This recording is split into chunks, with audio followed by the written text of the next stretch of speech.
What is up, everybody? Ethan Newberry, the Ginger Runner, here for another Ginger Runner Live. Very excited about tonight's episode. I want to make sure that my audio is muted on the video so it doesn't come back and feedback on my ears. I am coming to you live from my new studio space, which at this point is completely blank, and the sunlight is glaring, and I have yet to build it out. But I'm really excited for tonight's show because not only am I coming to you from a live space, but I get to talk to an ultra running legend, a guy that's been doing this for decades and been doing it really well. Been running long distances, all shapes and sizes, 50Ks, 50 milers, 100Ks, 100 milers. Been doing it since 95, 96, I believe. And I can't wait to pick his brain. And he loves to smack talk, which is great. And he loves to drink beer. So we'll be doing a lot of both of that, tonight. And it is Andy Jones-Wilkins, and I cannot wait to talk to him on tonight's episode number 58 of Ginger Runner Live. Thank you so much for tuning in live and hanging out while we were getting tech worked out. Welcome to the show. Let's get started, shall we?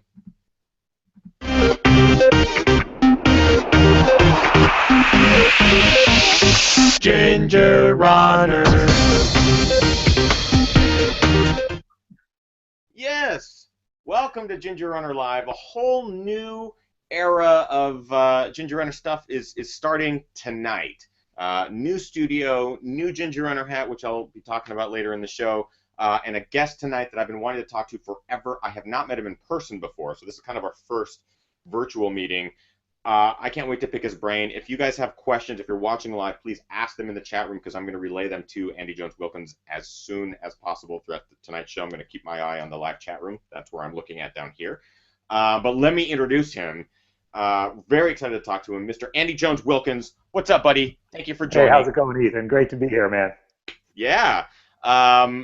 So I guess first off, what are you drinking? I'm starting off the evening with a Seneca India Pale Ale from Mountain State Brewing in West Virginia. And that's where you currently call home, yes? No, I'm in Virginia. You don't want to confuse Virginia. those two. Yeah. How dare I? Charleston, I believe. Yeah, Charleston. Yeah, these guys were one of the sponsors at the Thomas Jefferson 100K we just finished, and they left a few extras behind, so I'm polishing them off. How about you? What do you have? I will actually be partaking in a California beer. This is Racer 5 IPA. I believe you've had it before. One or two, yeah. I figured it was an AJW special, or at least a favorite, or something that you've partaken in while you've been here for Western or any of the California races. So I decided to don this tonight. Well, yeah, Tropical John usually stocks those up pretty heavily for Lake Sonoma. Absolutely, and they're delicious. I haven't had one in a while. You mentioned it. Let's just start off the bat. It just completed, I believe, last weekend or 2 weekends ago, the Thomas Jefferson 100K, which you are the race director for. How was this year's race? It was the second running of the race. How did it go off? It was great. Our entries went up significantly from our first year, and we were blessed with some rainy, muddy, slick conditions, and everybody had a good time. 50 starters and 40 finishers, and Brian Pickett from Tennessee was the defending champion. He won again, and Rachel Bell Kelly took 2 hours off the women's course record, and she's a stud. She's going to be good. So it was a lot of fun, and I'm really enjoying the race director thing. I think we got a good thing going. Craig Thornley and his wife Lori came out and helped us with the timing and the ham radio and just kind of being part of the scene, and it was good. Good time was had by all. Yeah, what's it like as a race director now? You've been running ultras for so long. What's it like to be the RD in this situation? We didn't get the full answer, but what's it like being a race director compared to running these ultras? I mean, was it a new experience, a fun experience, or hard? You know, after I'd been running ultras for 20 years, and about 10 years in, I felt like I wanted to try race directing, and the circumstances never really lined up for me to be able to do it until moving out here and realizing that it's lined up, and I really like it. I think that giving the opportunity to runners to just enjoy a day on the trails it's immensely satisfying. It's huge work, but it's immensely satisfying, and I wish I'd started doing it sooner, but I waited until I knew the stuff I liked and didn't like about ultras so that I could make my race, first of all, have a beer sponsor. Second of all, have outstanding food at the aid stations and all the food that I want. Have a perfectly marked trail and good hard driving music at the start finish line. And that's what you get at the Thomas Jefferson 100K. And $2 bills. I love that aspect of it too. You actually get TJ $2 bills, right? That's right. I mean, prize money for everybody. Yeah. What I was going to say is, it's 100K, so it's not like you're starting off as a race director with a local half marathon or a 50K. You went for the 100K distance, which is just tough. Was there a reasoning behind that, or was it just trails that you really loved and you wanted to showcase, or kind of what was the thought process behind going for this? I've always been attracted myself personally to the longer distances, so I wanted to create a longer distance race. This is a multi-loop race, which isn't for everybody, but I've always liked multi-loop races like Javelina and Rocky Raccoon and Umstead. So this is modeled after those, and I think it's a tough test, and I don't know. I like being out there all day and all night, so I just felt like 100K was legitimate. I also had and still have an ulterior motive, which is I'd like to have it become a Western States qualifier here on the East Coast, awesome. Which is where there's only one 100K, the Hellgate 100K, which is in December. That's a Western States qualifier, and then there's Laurel Highlands. It's actually a 70-miler. That's a qualifier. So I thought, and as we build the race, assuming we can build it sustainably and know what we're doing, I think we'll be a qualifier in the next 3-4 years, and I mean that'll help build the race further.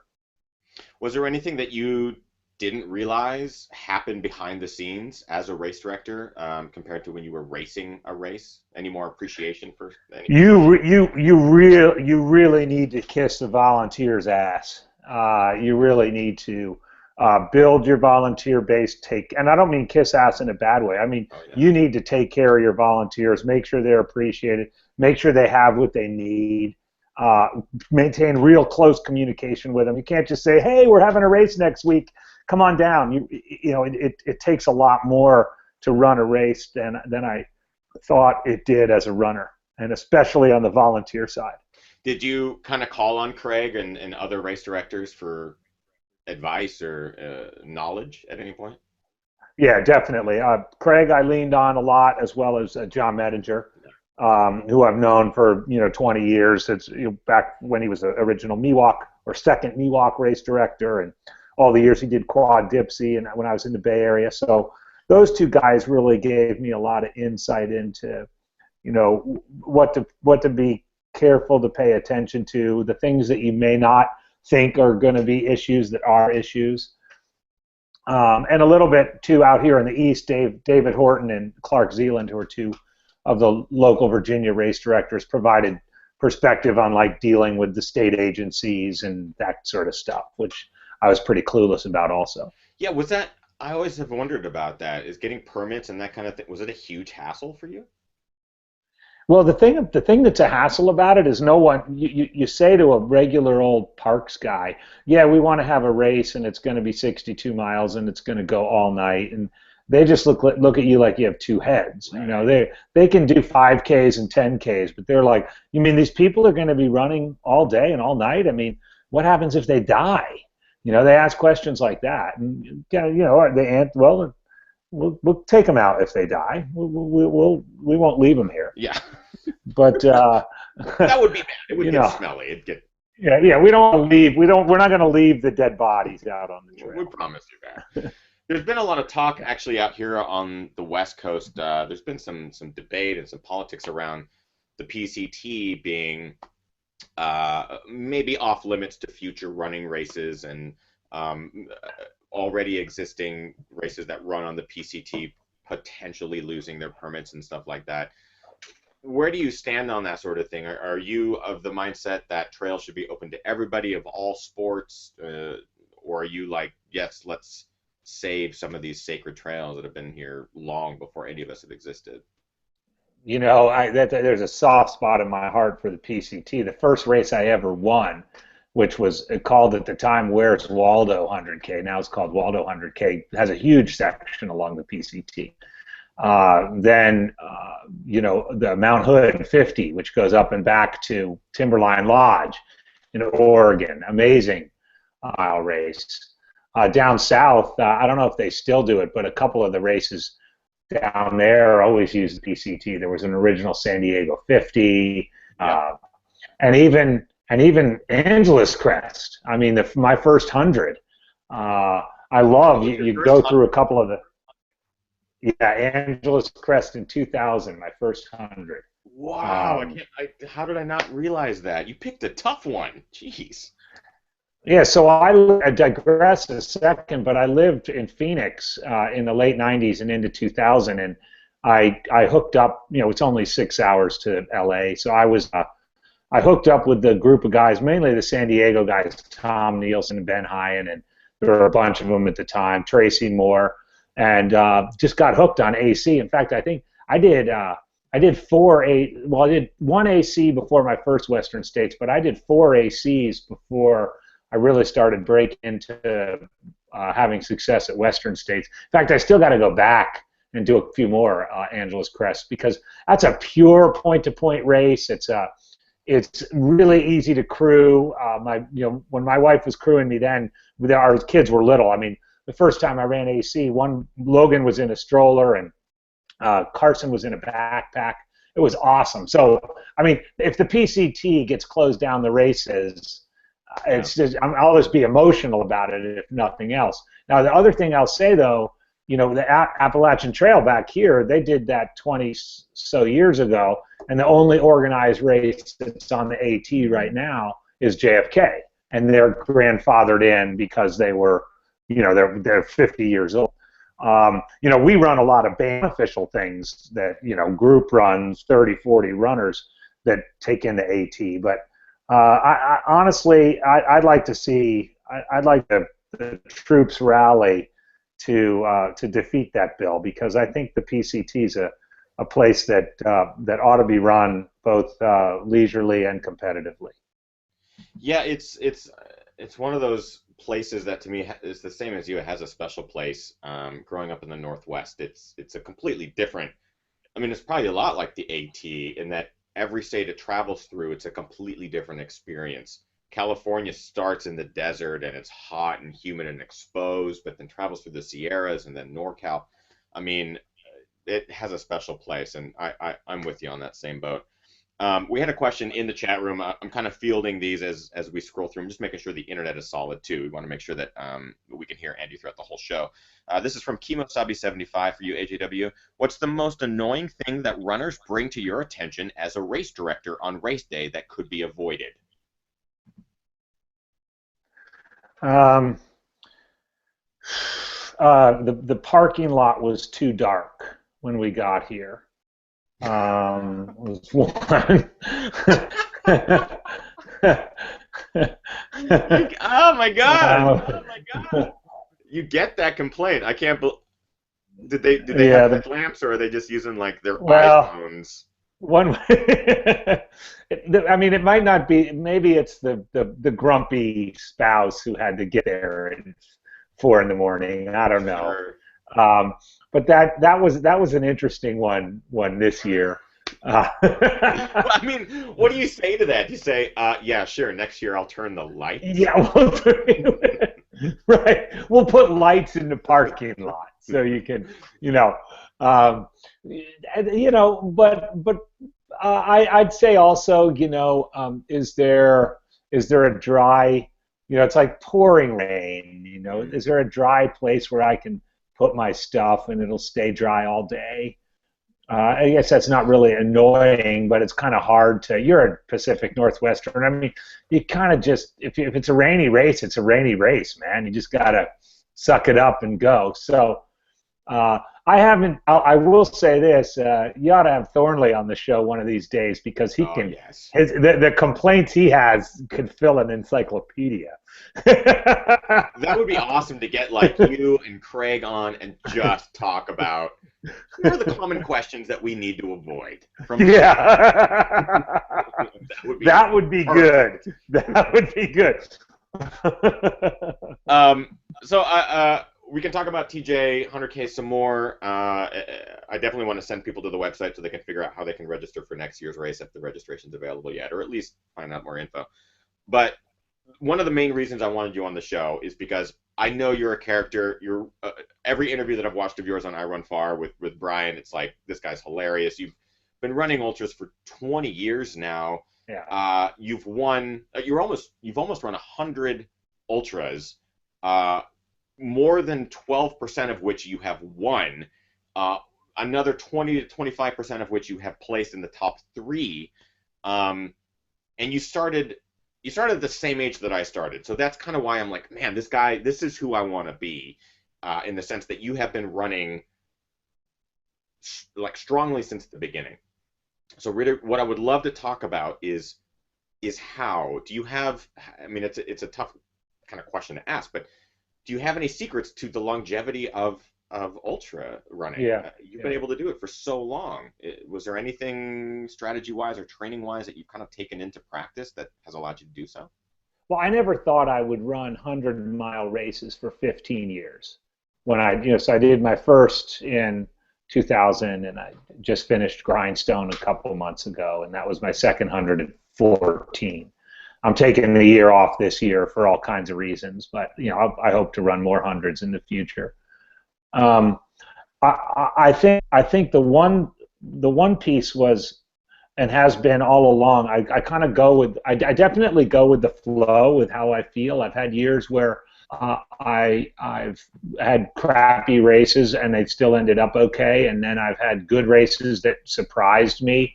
I remember Wasatch in I think it was '08. I ran along with Jeff Rose and a couple other guys, and I couldn't believe I was within 6 minutes of Jeff at Brighton at mile 75, and then he took off and beat me by like an hour and a half.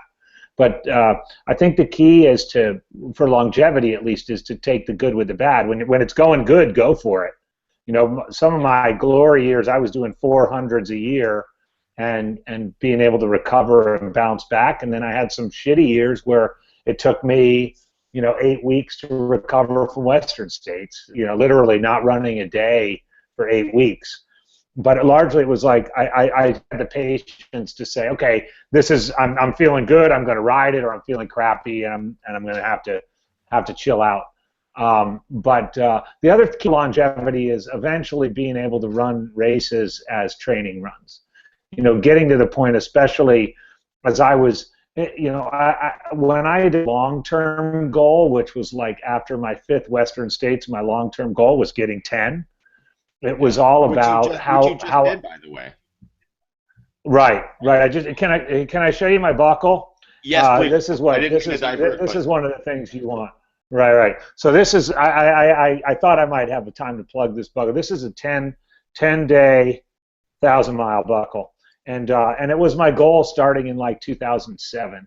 And so at that point, all I did was run Western States, and everything else I did the rest of the year, even if I did other hundreds, was all geared towards being in the best shape of my life for one effort, on the last Saturday in June every year.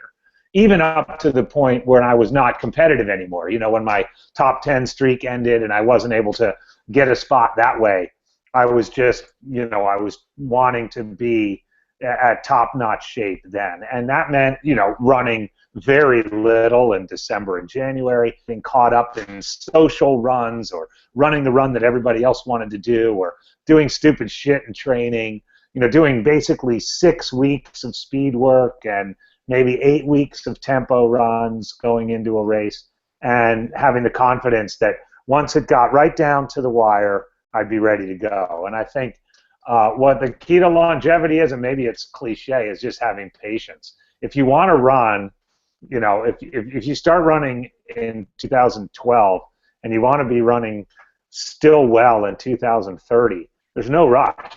There's no rush. and the risk is always going to be there. And that's what I wish I was around. I wish I was in my 20s now, kind of, because there's so many choices. You know, you throw yourself into all these lotteries, but then the stuff you don't get into, there's a bunch of sloppy seconds you can go after, and then there's a bunch of local stuff you can just sign up for the moment. So, I mean, it's a great time to be an ultra runner, and I think it's a great time to be an ultra runner who can have longevity.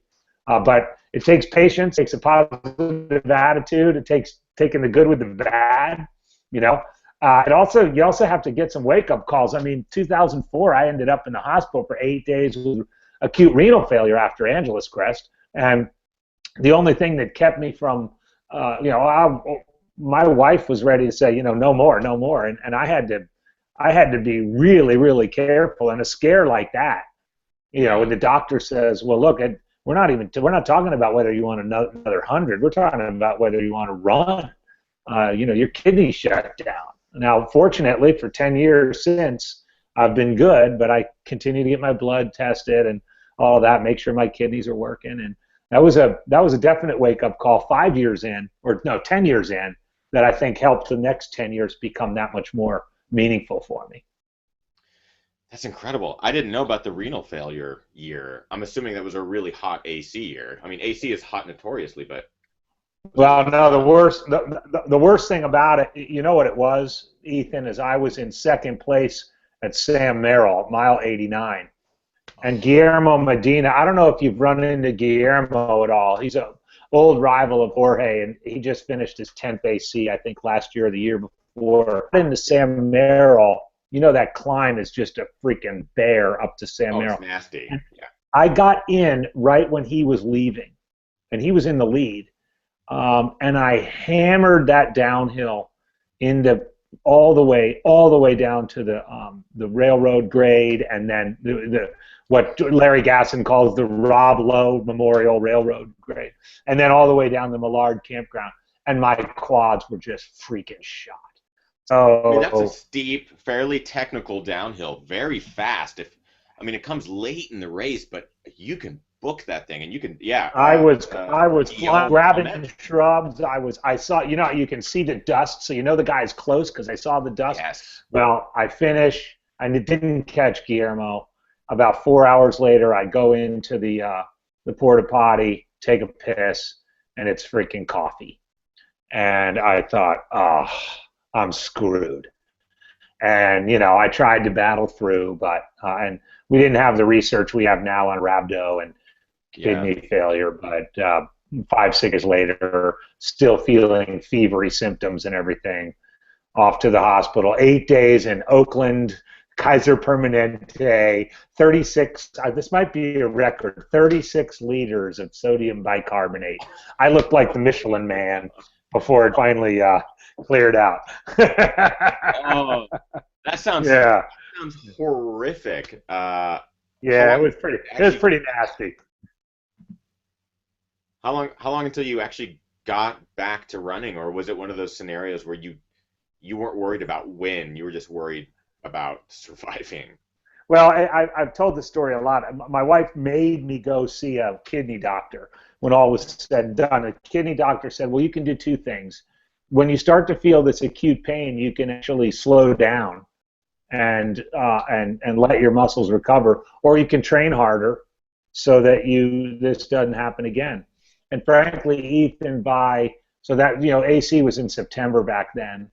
By November, I ran the quad because I'd been run every year I lived in Oakland, and I did okay.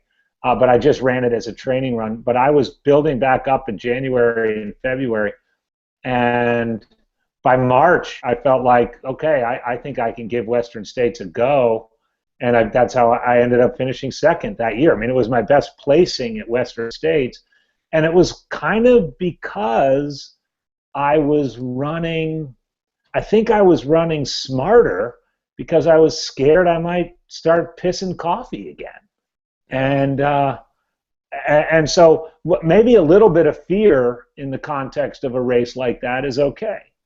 And in retrospect, getting the kidney failure was probably the best thing for me, because even to this day, every one of my runs is calibrated against how crappy I'm feeling, and that's not a bad way of thinking about it. Scott Wolf in the chat room, I had to ask the question. Can you ask Scott Wolf is banned from the chat. Oh, geez. Did he sign in with his real name? It says Scott Wolf, so I'm pretty sure it's his real name. Can you ask A Jizzle Wizzle if he's had to change his bra size as he's aged?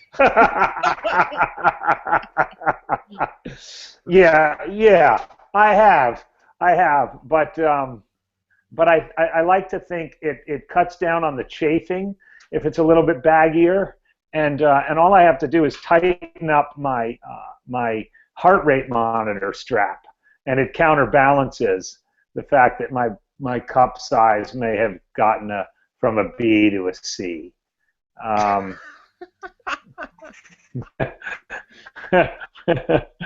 let's see if we can get to a D by Western this year. Yeah. Let's see if we can do it. Just fill them with beer. That's how you do it. What else? What else does Scott Wolf have to say? Let's get all his questions out of the way right away. It says Scott Wolf says. Besides, we've all heard these stories so many times. We do this podcast ourselves, and that Google won't let him sign in as Monkey Boy, which is unfortunate. Sorry, Scott Wolf, but this is my first time with AJW on the podcast, so we're going to get these stories out. I know my audience would love to hear them. Yeah. Mr. Lynchy02 actually wants to know, what's your diet? Besides beer, what is your kind of go-to diet? That's a good question. I'm no faddish diets, but I do. When my wife and I traveled in Latin America on our bicycles back in '94, '95, and I fell in love with the Bolivian diet. And the Bolivians basically eat one big meal at 10:30 in the morning and one meal at about 5:36. And I actually do that, and it's kind of the, there's a fad diet out now, the fast diet, where people are doing these micro fasts and losing a lot of weight, and it's pretty cool stuff, actually. So basically, I eat 2 meals a day. I never snack. I never eat breakfast. I try to run on an empty stomach all the time so that I can activate my fat burning as much as possible. Sure. And then it's probably a higher protein diet than most sort of like road marathoner type people would eat. But I'm a big meat guy. I'm a big fish guy. And I almost no simple sugars, nothing like, never eat cookies or candy or desserts, pretty much just eat cosmopolitans, no cosmos or pina coladas. Right, but I do. I mean, I pay attention to my nutrition, but I don't obsess over it. And in fact, weight is something I've always struggled with. In a typical year, I would weigh, at the starting line of Western States, I'd be 160 pounds, and by Christmas I'd be 180, and then I'd begin the steady descent down to 160, and I pretty much eat the same all year round, but higher volume. But I do practice, and I don't know if there's any science behind it, frankly, but I know it worked for the Bolivians. I eat a nice big meal at 10:30, 11, whether I'm working or on the weekends or whatever, and then dinner. It seems to work. This is pretty cool for those of you who are watching live and maybe don't know AJW or follow any of his columns on I Run Far, AJW's Tap Room, which I highly recommend you read every Friday. Are you still? You didn't quit those. You're just not running for 2015 for the most part, but you're still writing the columns, right? I just saw one last week. You're not going to stop that. No. And I'm not. I haven't quit running. I'm just not racing. I'm taking 2015. I'm not going to pin any bibs on. Although I might pin on a bib for the local 5K turkey trot. But no, the column will continue. Okay, good. And keep your eye out, because it's getting to that time of year where we start ramping up the fun columns, getting ready for Western States, and all the spring races, the Gorge. We'll have to follow you next week at the Gorge. You're running the JV race, I see. If you were to jump into the 100K, you could snag a spot at Western States. It's not too late. I could give James a call later on and see. Just let him know that I did like a whole vat full of EPO and I'm ready to go. I'm ready to It's gonna be. I will be running the 50K, which I'm very excited about. But I want to document the 100K because I know guys are just gonna be rockets out there. It's gonna be nuts. I'm really excited. And I hope you're going to do a coverage piece on it afterwards, right? You're going to, good. Absolutely. I mean, I wouldn't miss the opportunity to film Andrew Miller, Yassine Daboon, Gary Robbins. There's going to be some Nike guys out there. It's going to be some really fast dudes cranking along a course that's tough, technical. It'll be dry this year, supposedly, which is going to make I'm guessing that the course record's going to drop big time. There's gonna be some carnage. It's gonna be exciting. But for those of you who are watching who maybe don't know some facts about AJW, 0 DNFs, 10 finishes at Western, sub 24 hours. He's got silver buckles for days. I think he wears them all at the same time every day, which is a huge accomplishment. But what you're also like an all-star puker.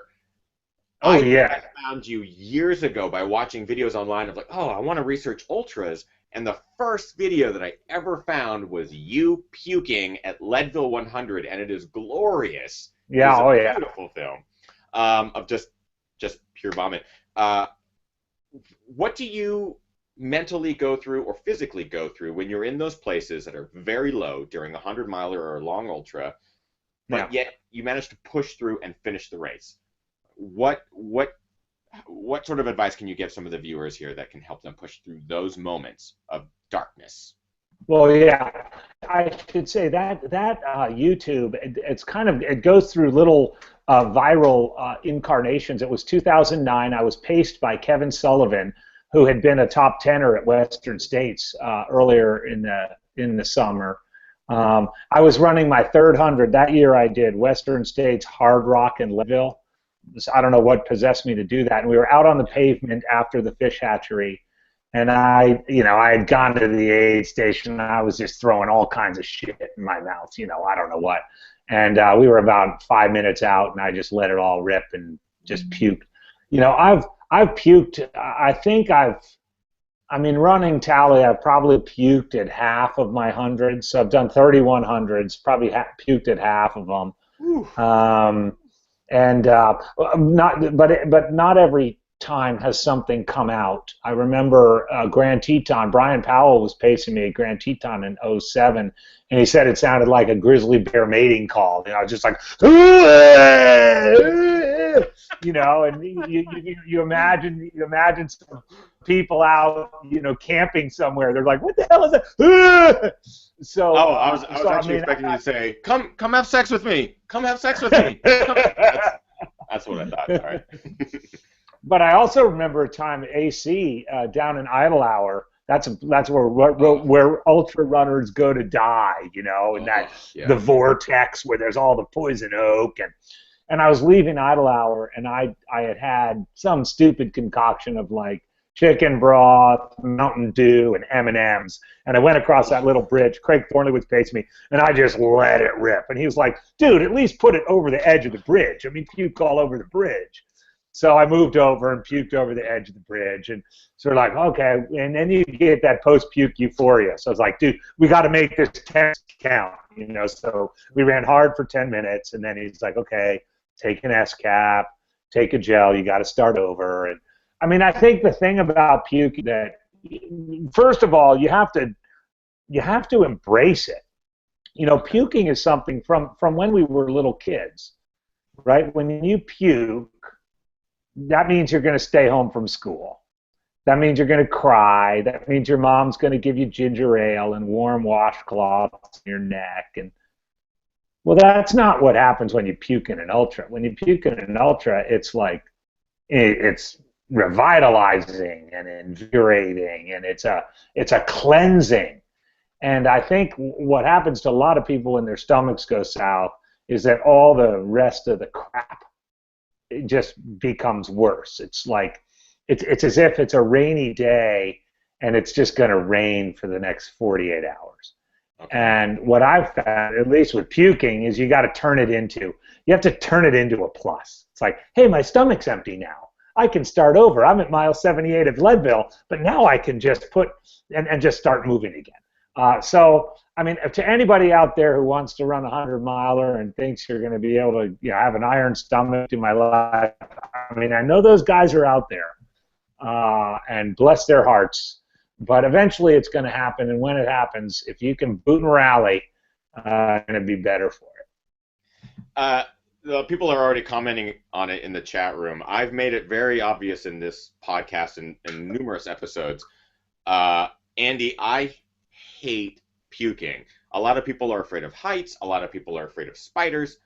I have a fear of puking. So in all these ultras, and you've called me out on my times, like oh, you finished this race in this time or whatever, it's probably because I spent an hour walking trying to stop from puking. It is a visceral thing for me. I'm running my first 100 this year, and it's like the first daunting thing is not, oh, the distance. It's, fuck, I'm probably going to get to mile 75 and go, I need to puke. But it's good to hear that it's not necessarily the race is over scenario. It's a potential, the race has just re-begun, I guess. Does that make sense? Well, it does, but it sounds like you need to do some work on that, Ethan. Maybe I have a couple of people out in LA. I could give you their number, and you could maybe have a couple sessions with them. No, I mean,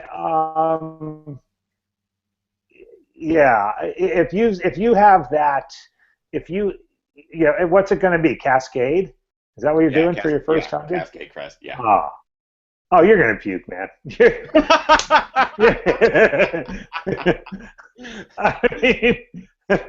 I mean, unless you're going to hike the thing. What 100K? You're going to have to do 100K. What are you going to do? Are you going to do Quicksilver, which I've actually heard is pretty tough. It's a beautiful course, but I've heard it's tough. Have you done Quicksilver? 100K? Oh no, but Langtot takes care of everybody there. You can eat lobster tails and steak at the aid station. So, I mean, you might if it's a hot day. If it's a hot day, you might puke at Quicksilver. I think what you need to do. I mean, yes, if puking is an issue, you got to get over it. Yeah. And if you try and run past, let's just throw the hours out. If you try and run past 10 hours and all you're doing is keeping yourself from puking, you're not really running. You might as well give into it and then reboot, so to pardon the pun, but reboot in what you need to do, because I hate to say it, but there are the three things: the stomach, the quads, and the feet that just kill most 100-mile runners, and they've got to be ready to deal with all of them, and they should never be an excuse to drop, in my opinion. And I'm very opinionated about that, but you get blisters, you should figure out a way to manage them. You have trashed quads, well, it's your fault you didn't train your quads. Yeah. And if your stomach goes south and you're too much of a wuss to deal with it, then you're probably too much of a wuss to deal with what ultra running is. And you're like I said, you're not the first person I've heard that from, though.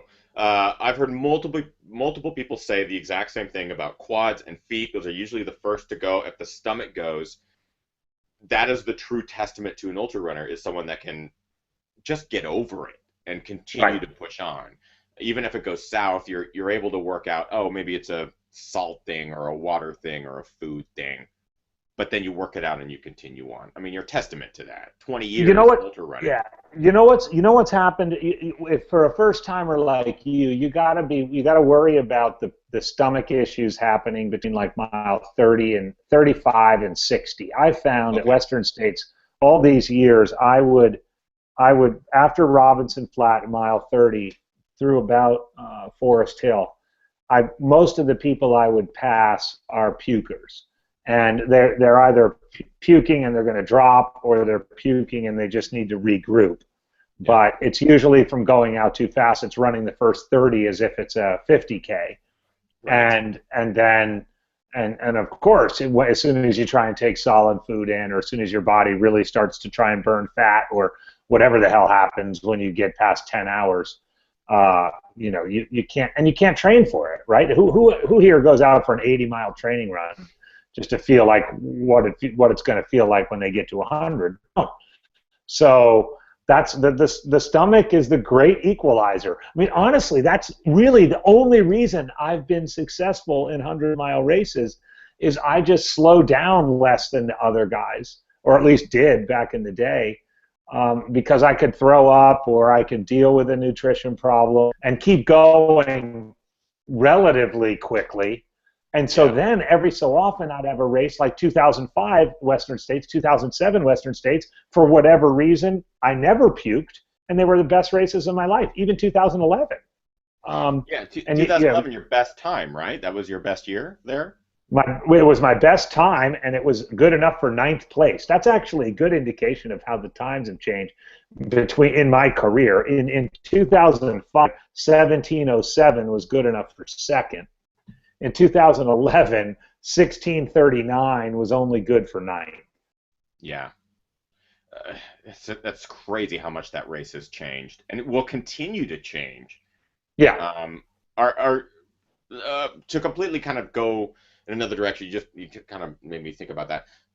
The speedsters, there's a lot of fast guys coming to the sport now, whether they're coming from road racing, or they're coming from some sort of cross-country background, or they're really young. How do you think the sport's going to change as far as speed's concerned? Is it a good thing for the sport? I mean, obviously, course records and stuff like that are going to fall like crazy. How do you feel about all that? Oh, I love it. I love it. Yeah. Although I think it's going to be an interesting, it'll be interesting at the 100K and 100-mile distance. I think we'll continue to see, like we saw at Cool this year. Mm-hmm. I imagine North Face course records go down. And other, fast 50s that those guys target. But I think in the 100K and 100-mile distance, it'll be interesting how those guys respond to the intangibles and how long they stay in the sport. Rob Carr's a great example of a super fast guy. I mean, a collegiate 1500 runner, or Max King, an Olympic steeplechaser. I think those guys are world class, and they're running sub 15 Western States and doing it really well. Yeah. I think it'll be interesting to see how Sage does. He's choosing UTMB as his first 100 after all this marathon buildup he's doing this spring. Good foot speed guys there. You see the foot speed guys over in Europe, and there's so much vertical over there. There's so much power hiking over there. There's so much hammering the downhills that you don't really know where it's going to all end up. Yeah. But court's still out on whether, just take my baby of a race, Western States, whether Western States is going to be the race for the 215 marathoner. The sweet spot has always been, if you're a 230, 240 marathoner, you can, whether you're Hal or Jurek or, Timmy, that's where you're going to, if you're in that sweet spot, because that means you have the endurance, the strength, the power, the speed to do it.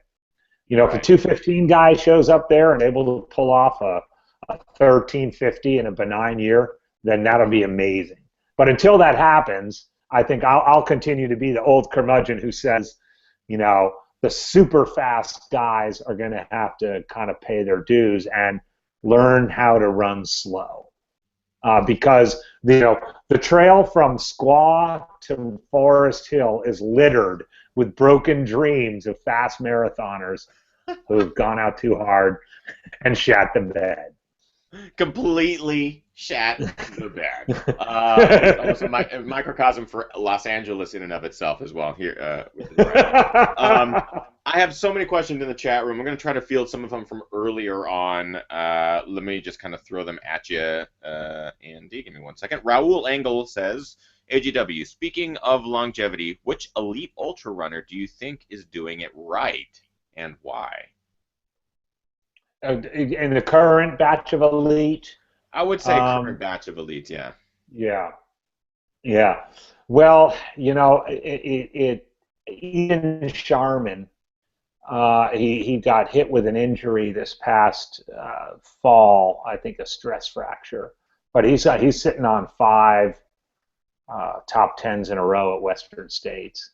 Ellie Greenwood is really doing it right. She's going back and forth from the roads to the trails. She's really picking her races. She seems to have the right attitude toward ultra running.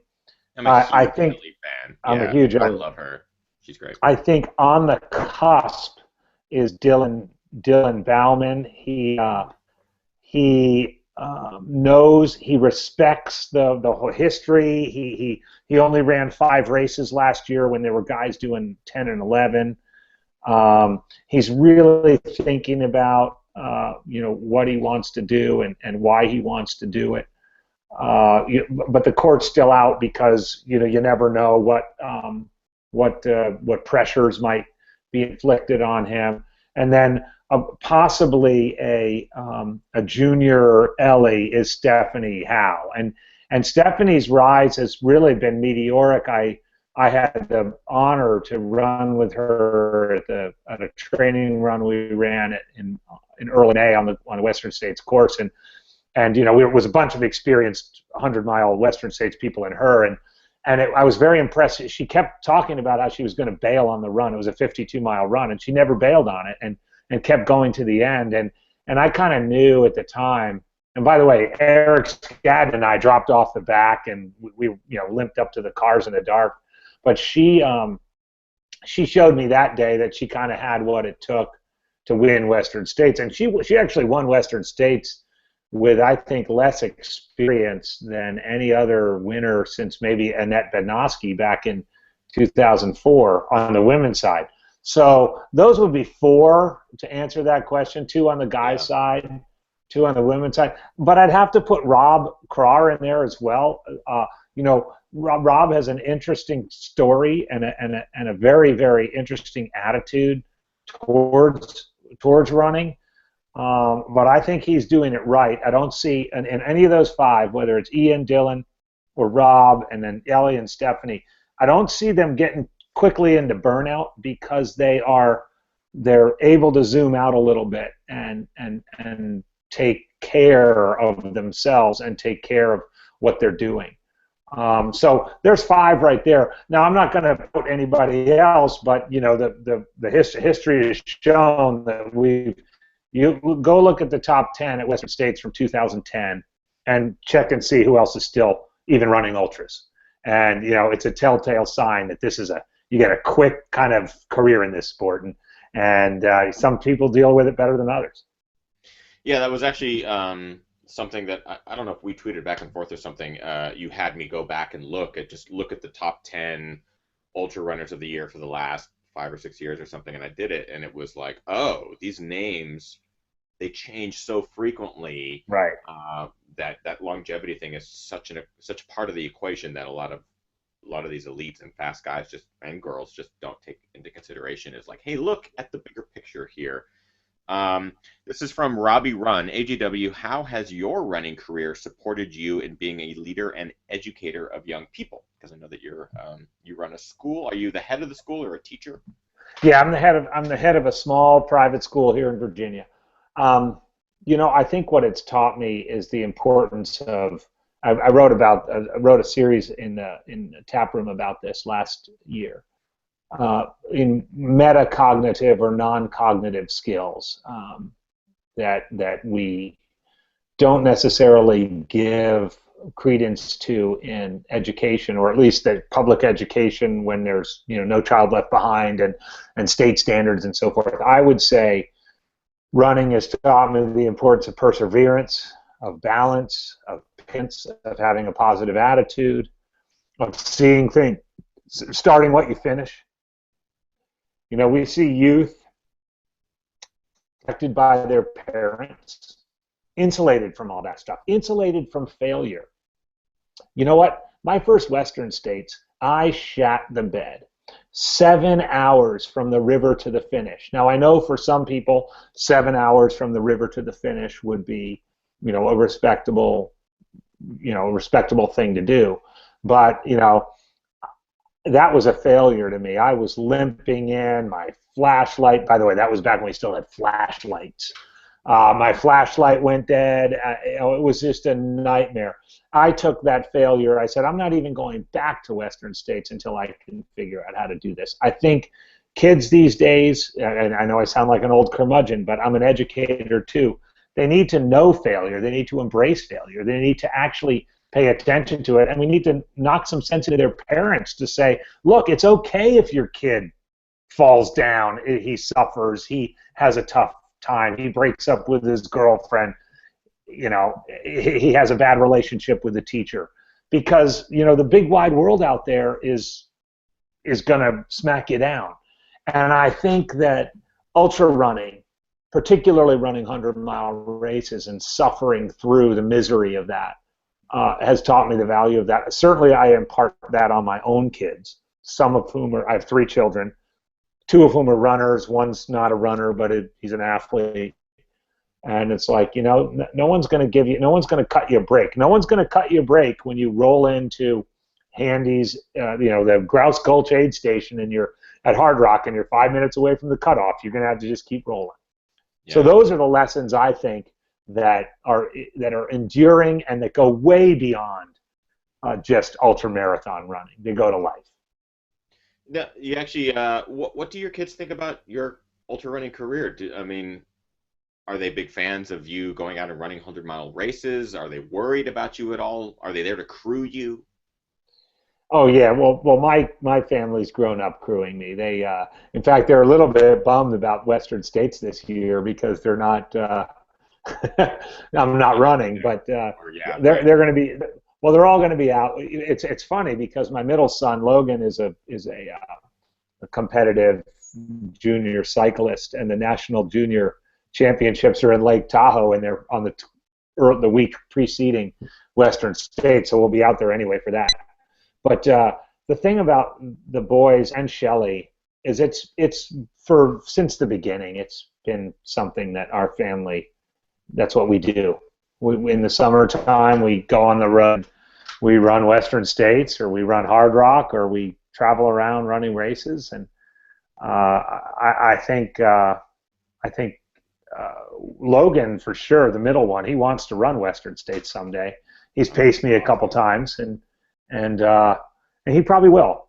And I'll proudly support him in any way he can, because I think ultramarathon running, has given me and my family and my life a real purpose and meaning.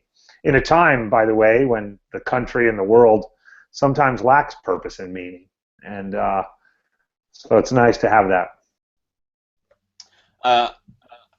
It took like a kind of an emotional turn there for some reason. A lot of no, but for real, what you just said really resonated, because I'm just now beginning to start my family with my fiance, and we both run ultras together, and it's really cool, man. I appreciate you saying what you just said, because it definitely hits like a really strong emotional chord with me, as far as taking in family and understanding that it is kind of a family enterprise. It's not you just going out and running ultras and your family staying home. It is, everyone's there to support you, and it's cool to kind of to hear those stories. So I want to, if I could just add before you go back to the chat room, so tying together the point we just talked about, plus that question about elites who are doing it right. Timothy Olson, as you may know, his son Tristan was born, I think now 2-3 years ago, and I remember being out on a run with him, and we kind of joked over Twitter that congratulated him on Tristan's birth, and he's like, yeah, I'm just building a crew. I got 2 more, and I have AJW crew. But what he and Krista are doing right is they're bringing up Tristan in that world. And I think it's a whole different ball game when you have a family and kids, and Good old friend of mine, Scott Hyme, who's an 8-time Hard Rock finisher, has Scott's brought amazing. his family and his kids to Hard Rock every year. And for as much as I love Western States, Scott loves Hard Rock. And we talk a lot about, that it's the shared love of the experience that makes a difference. And so, getting down to brass tacks, when I see Timmy and what he's doing with Tristan, and it warms my heart. And I'd like to see more. Should people choose to start families and get married and do that whole thing, bringing young people into the sport that way, for Logan. I mean, he's 15 years old right now, but he wants to run Western States. Maybe it's when he's 22, maybe when it's 32, maybe when it's 42. But whenever it is, I'm going to be there. And, I mean, that's going to mean more to me than any of my 10 finishes. That's amazing. That's honestly, it's really amazing, and it's getting me a little emotional.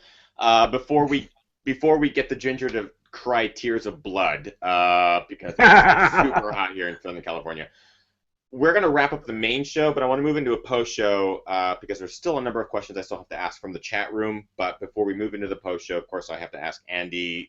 Anytime I bring on a new guest, I like to do a segment called Quickie Question Quiz. And all right. I just rapid fire questions at you. They're super easy, super basic, but I like to do it with all my new guests. So let me know when you are ready, and I will just start firing them at you. And just let me understand the rules. I just give you a quick answer? That's it. You just give me a quick answer. Okay. I'm ready. And I'll be honest, a lot of guests, I say, hey, give me a quick answer, and they go, okay, no problem. And then 30 minutes later, I'll ask them. So feel free to do whatever you want. It's obviously open-ended, but I have like 6 questions. I think it's total 6 questions. First question. What was your first race? The Philadelphia distance run half marathon. What is your favorite running movie? And I know you just did an AJW's tap room about the incoming new films and that whole change, but maybe there's another running movie from years ago or anything like that. What is your favorite running movie? Without Limits. Trails or road? Trails. Favorite place to run or favorite trail to run?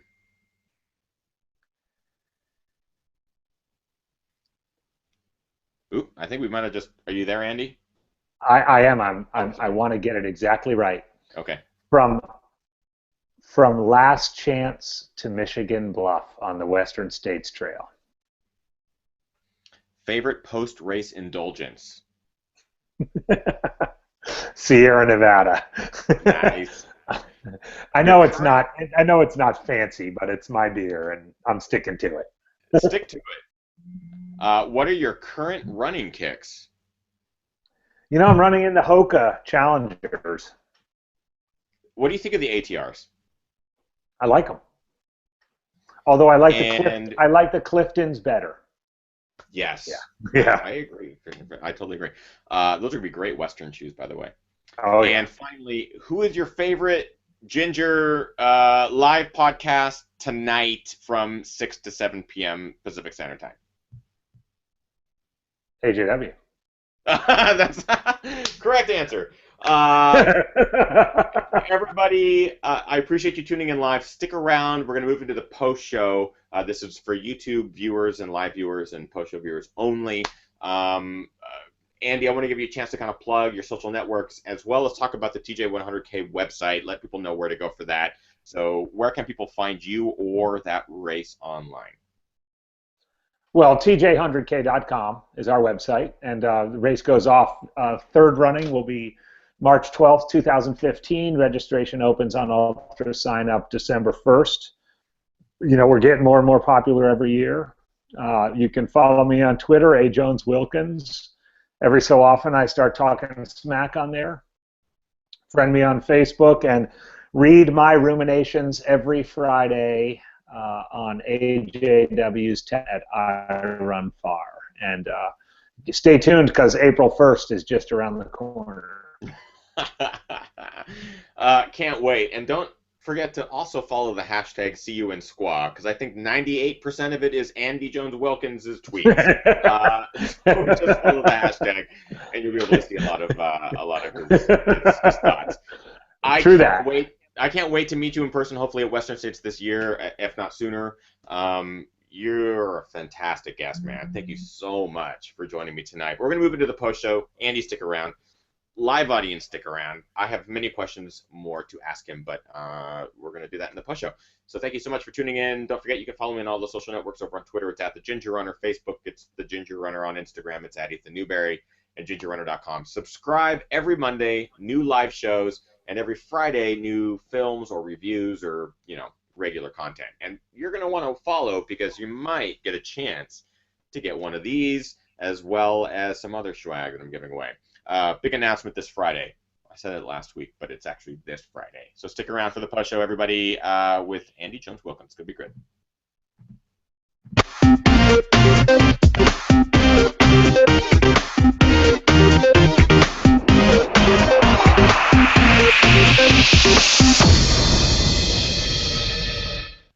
Awesome. Oh, man. Andy, seriously. Hey, I need one of those hats, dude. We'll get you one. No problem. That's they're honestly, they're brand new. I haven't even talked about them on the show before. I kind of teased them. Who made it? Who made them? Who made them? I basically handpicked the fabrics and had them custom made. They're going to be available. Oh yeah, there's the underbill. Look at that. Train hard, race harder, party hardest, and this is over here. This is a map of Yosemite, which is some of my favorite trails, the John Muir Trail and stuff like that. So these will be available very soon to the public, and Andy, don't you sweat it. We'll make sure that you get one. But who's the company? Did you custom make them or what? Yeah, I had a company basically custom make them. I won't say it on air because I can't tell you. It's one of those, like, the second you reveal the company, all of a sudden everyone's like, I'm going to go get my custom hats made. And got it. Yeah. But I don't understand. I don't understand any of that shit. So it's okay. And I just realized I don't think anyone saw me during the saying goodbye at the end of the show. But whatever, it's okay.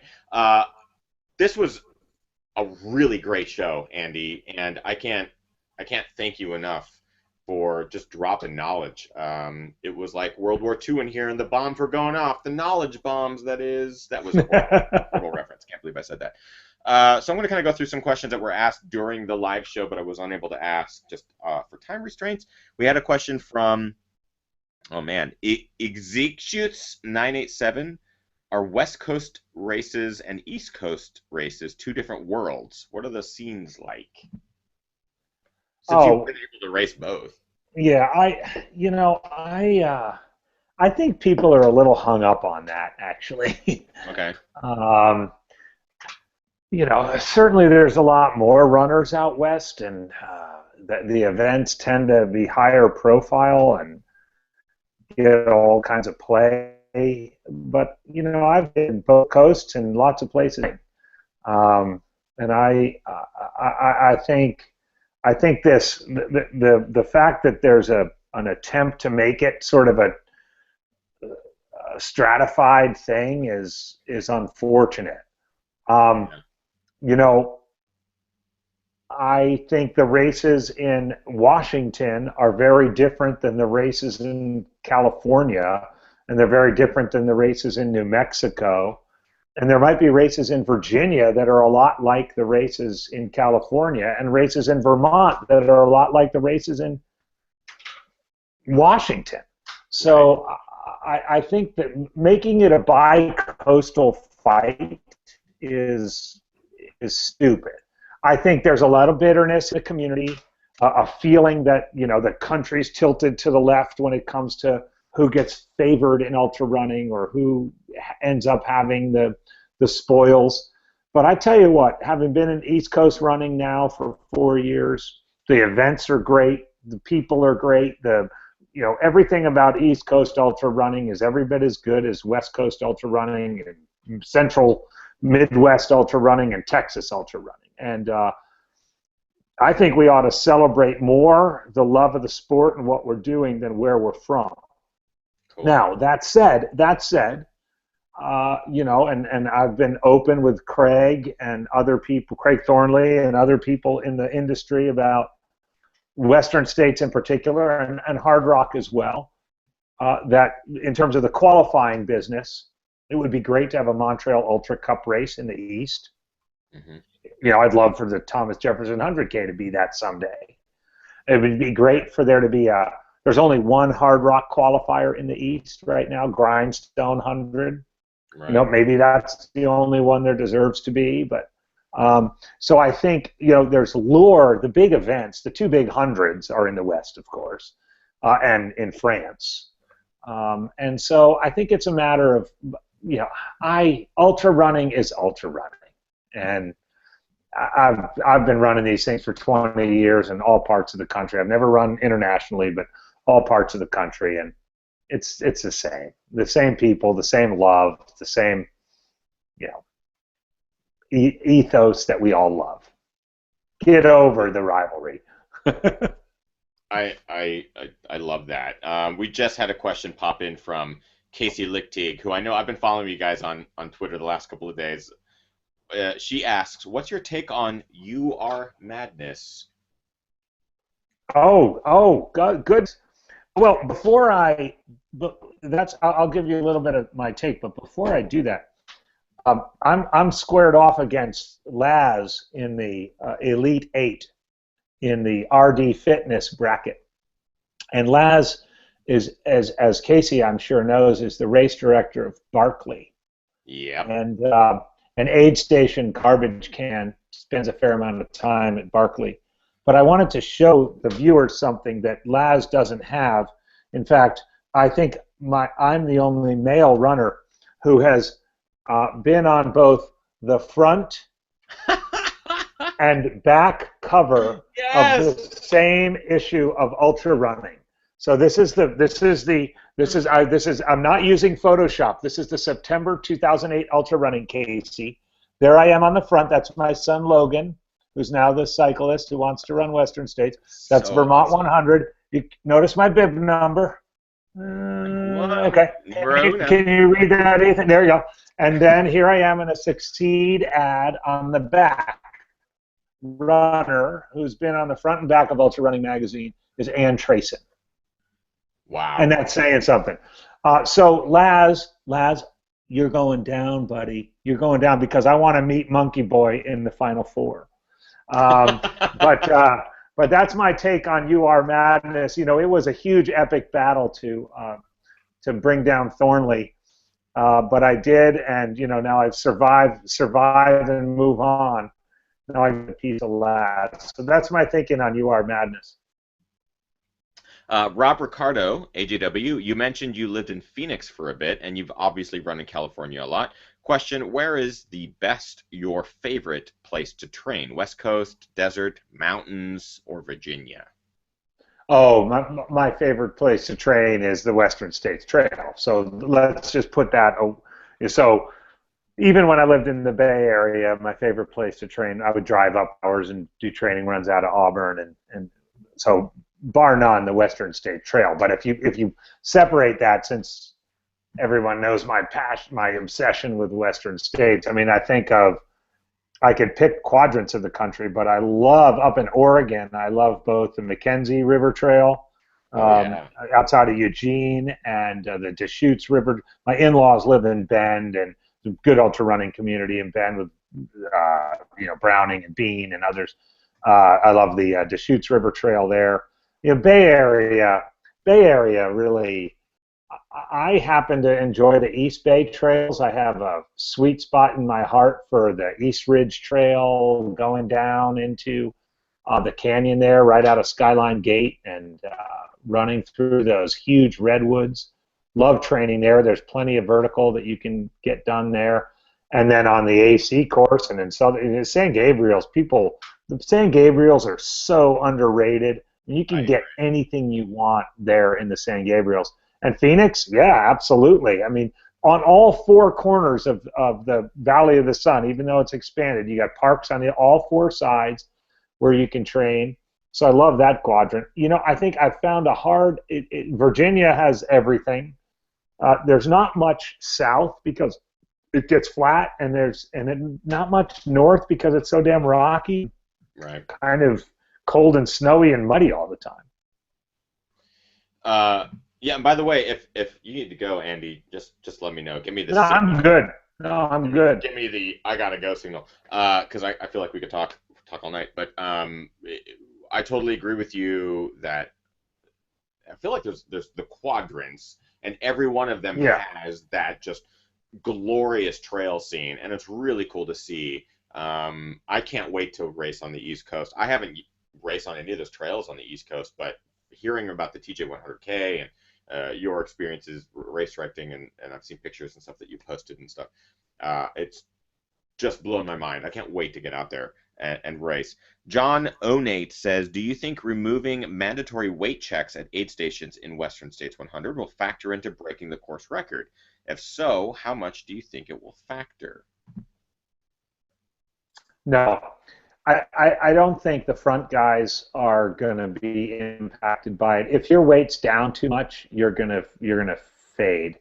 Yeah. I think if you were to look at the numbers, I think when I finished second in 2005, my starting weight was 164 and my finish weight was 159. I would guess if you were to talk to Tim and Rob and Stephanie and Ellie, their weight would not have been a factor. I think if you were to talk to some of the guys who crashed and burned, Cameron Clayton, I would guess was significantly underweight when he dropped at Devil's Thumb. I would imagine that the couple times Hal Kerner's dropped, he's been underweight. I think if you're an elite ultra runner, you know if you're hurting. You don't need a scale to tell you. So I really think eliminating the mandatory weight checks, it's not like it doesn't take any time. You just go stand. You're in the front, guys. There's no line for the scale. You go in, you stand on it. You're good or you're not. But if you're underweight, there's more signals are going to be coming to your system than just that your weight. I'm not worried about that. I mean, I think on the other side of the coin, I am a little bit worried about how if someone gets in trouble, and I'm not necessarily thinking of the front guys, but if someone in the mid-pack gets in trouble, and they get in trouble because they didn't know their weight or because there was no weight check, that could add to the problems the race has to face. Has done their research, and they know what they're doing, and they'll be fine. Yeah, and actually John just jumped in with a correction to his own question, saying, I meant for them having to stop to check in as opposed to the actual number. And you can probably attest to this, but when I was there, just as a spectator, there are numerous scales, 3 or 4 scales per weight check. So it's not like they're going to really run into any sort of time. No. They never have to stop. I mean, you're talking about, and you're having people hand you your stuff. You can drink your drinks and stuff. You can get out of there in less than 45 seconds. Yeah, and even if it is a couple seconds difference, it's not like you couldn't make it up 100 feet outside of the air station. Yeah, that's not going to be a factor.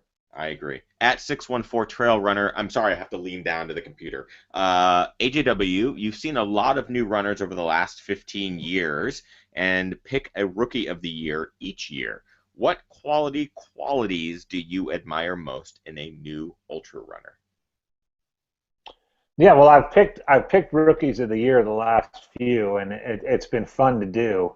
I mean, maybe it's a little self-absorbed. It definitely is self-absorbed. But one of the qualities I like most in the rookie runners is that they respect their elders.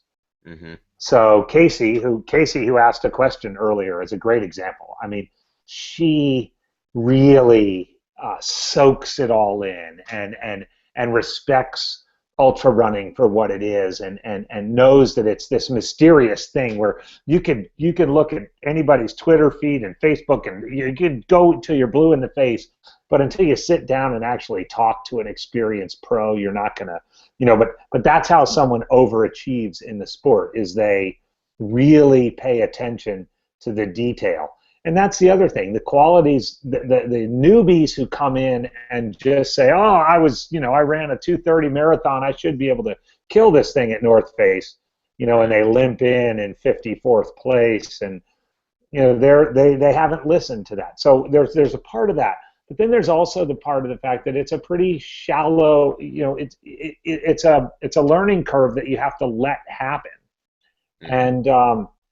And so other runners who come in, Dylan's, again, I mentioned him earlier, is a good example of someone who has said, okay, I want to be in this for the long haul, and in order to be in it for the long haul, I really need to be patient and understanding and respectful. And I think there's a little bit of brashness coming into sport on the front end. Not cocky asshole, but a little bit of brashness that, unless you prove yourself, you're not going to end up having, a good ending in that regard.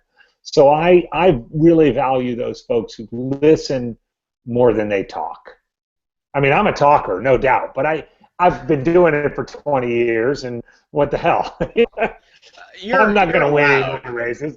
You earned that. You earned the talk and trash talk and crap. Right. You earned that in like 2000, essentially, when there were 5 ultra runners in the world. Right. And figuring that out. Dylan Bowman, you brought him up, and I also will agree with you on that. And Casey, who's still in the chat room. But Dylan, I saw him recently at North Face, but then before that at Squamish. Right after Western, he was scheduled to run Squamish 50 mile or 50K, I forget which one. But it was one of those times when he traveled up to Squamish, British Columbia to run the race, but I think a couple weeks beforehand had decided not to race because he just wasn't recovered quite yet from Western. Right. It just didn't feel like it was a crucial moment for him to go run another big race. And I remember seeing him up there and going, hello, Dylan, are you ready to race this weekend? Are you going to kill it? And he's like, you know what? I'm up here to support. I'll be out there. I'll be clapping. I'll be at an aid station supporting however I can. I'm not going to be running because I'm not ready. And I really respected that. I respected the fact that he was still there at the race, still putting in the time as a volunteer and a supporter, but knew that his body wasn't ready to come back, and it wasn't like he was trying to show off or any of that kind of stuff. It was just kind of cool, really chill vibe, and that's one thing that I get from him, and like you said, Casey, who's also in the chat room. Hey, hang on. I wanted to mention one more thing because you dropped his name back in your Gorge conversation, and that's Gary Robbins. Oh, yeah. So Gary, we've had an interesting thing happen in this year's Montreal Ultra Cup, which is two old grizzled guys have gotten into Western States, Dave Mackey and Jorge Pacheco. And I really, really want Gary to be number 3. Gary was 6th place in 2010, the Unbreakable year. And I remember he had the race of his life.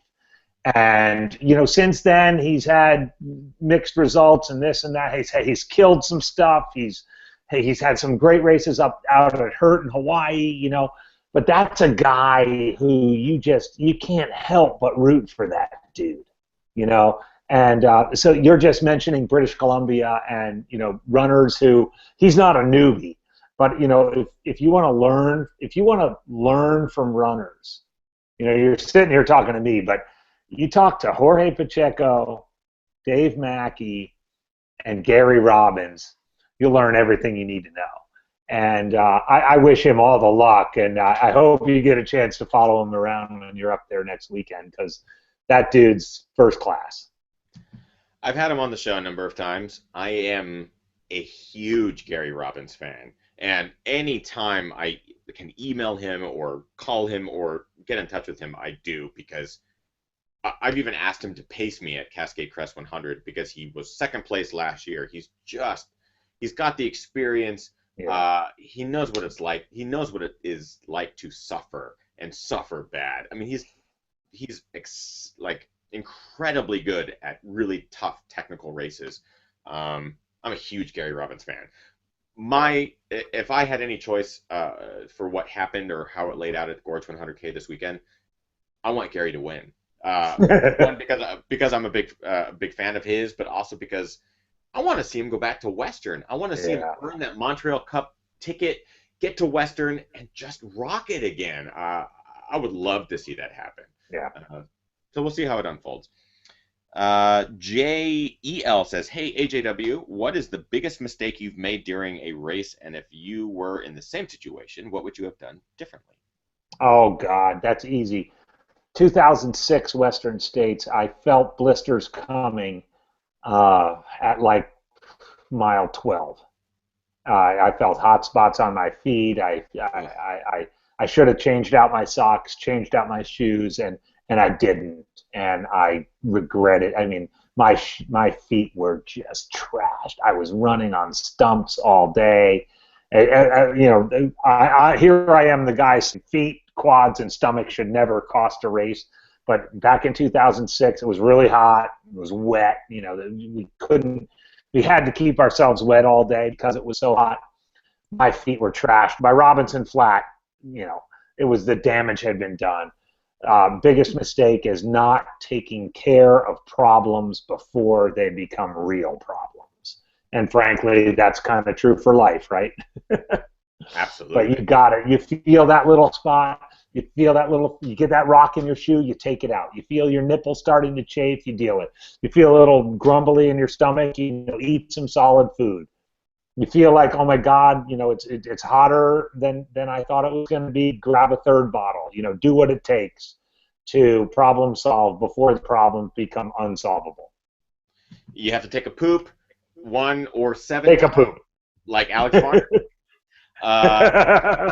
Rob Ricardo asks, AJW, what do you think of running by feel? I just deleted Strava from my phone after already having ditched my GPS watch because I have become a slave to data and fallen into the gray zone with training. How do you feel about that? That's a really good question. I mean, I'd have to know a little bit more about Rob and what he thinks about when he posts his runs on Strava. You know, I think running on feel is important, but if you are feeling shitty and you're supposed to run a hard workout, you should still run the hard workout. Right. It doesn't matter whether you post it on some internet site or not. I think Strava's added an interesting dynamic in that everybody's watching everybody else, and you know, it's rather voyeuristic. And I mean, I know there's some runners who feel self-conscious about that, and they're like, "Oh, geez, I just did a run at 9-minute pace. Maybe I shouldn't post it." But I think that's entirely personal, Rob. And if you feel better not posting your stuff on Strava, then don't post it on Strava and just run on feel. I think in a race, absolutely don't, you know, you're just running. You're just, no one gives a shit what you end up posting the next day. So I would say, I mean, if you're caught up on the data, if you're actually running and thinking about it, then get rid of it. Because that's not running. That's not what running's about. When are you going to start coaching? When are you going to get like the website for coaching packages and stuff? You've been dropping some serious knowledge, and honestly, man, really inspiring, and it's great to actually talk to you. Is there ever going to be an AJW coaching program? I want to buy in that stock.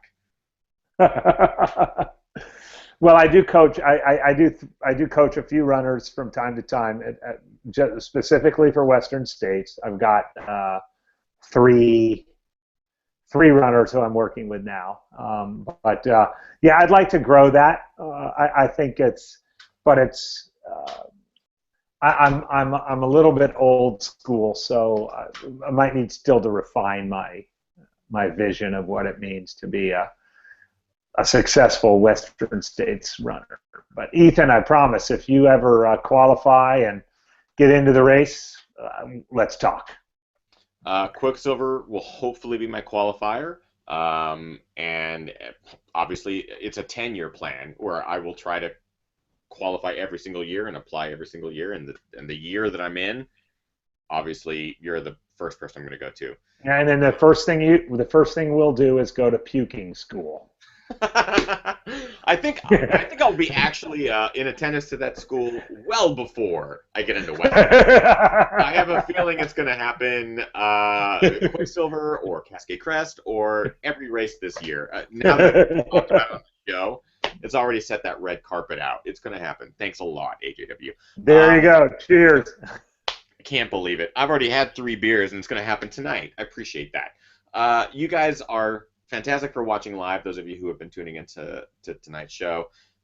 Andy Jones-Wilkins, I bow down to you. You are obviously one of the ultra runners that has been here since the beginning. You're old school, but at the same point, you're awesome to talk to. You're full of knowledge, and I cannot thank you enough for coming onto the show and helping all of the live viewers, as well as myself, really kind of understand the sport, where it started for you, and how to get better at it. So thank you so much for joining me, man. I really appreciate it. And Ethan, thanks, and we'll see you in Squaw. Hashtag we'll see you in Squaw. Don't forget, follow Andy on Twitter at @AJonesWilkins, and go to tj100k.com to register for his Thomas Jefferson 100K. Highly encourage that. Just the pictures and kind of following his blog posts and stuff from the last, was it 2 weeks ago, Andy? It was a week and a half. Yeah, it was week and a half. Go check it out. It's one of those races that I bet is going to be really, really good to register for in the future, hopefully, as a Western States qualifier, hopefully. And those of you who are watching live, I appreciate it. Tune in next Monday at 6 p.m. Pacific Standard Time. It'll be a Gorge 100K and 50K recap, so hopefully we'll have maybe some guests on, and we'll talk about the race and who won their spots into Western. Very excited for that show. Thank you again for tuning in live. See you guys next week. Follow across the social media and all that good stuff. See you guys next week. Bye. Bye.